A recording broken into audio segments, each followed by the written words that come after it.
Já, Baldur, annað sárt tap í framlönduleik. Hvað að gerast hjá þínum stúlkum? Eins og í þessum leik bara. Við höfum bara ekki trú á því sem við erum að fara yfir á æfingu. Það kann ekki góður lund að stýra. Og sérstaklega við erum bara, eftir eina sendingu, við erum bara komið strax út úr því sem við erum búin að vera að æfa. Ég þarf bara að girða sjálfa mig í brók og finna leiðir til að fá það til að exekjúta. Þú voruð að fá framlag frá, mun fleiri leikmennum heldur en þær, allavega svona sóknarlega. Hvað gekk erfilega að stoppa Karismu og Guðbjörgu í dag? Já, það gekk bara alltaf erfilega, erfilega sko. Það eru hérna 3 ár sem að skora þetta fyrir mest með þessu og þær settur okkur hérna nokkur helvíti stór skot. Ég er frekar með hann að skjóta hann á hlutan eins og það er sjálfsögðu ekki samt uncontested eins og þeir voru að fá. Það alltaf gengur ekki upp.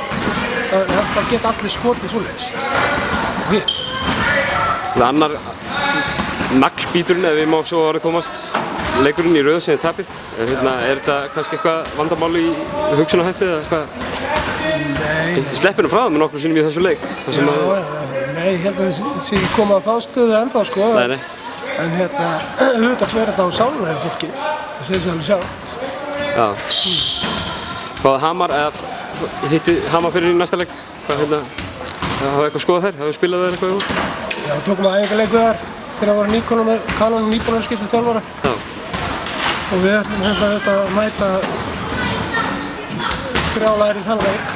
Segir sig algjörlega sjálft. Ég meina, menn verður að rífa sig upp eftir þetta. Við erum með 1 sigur núna af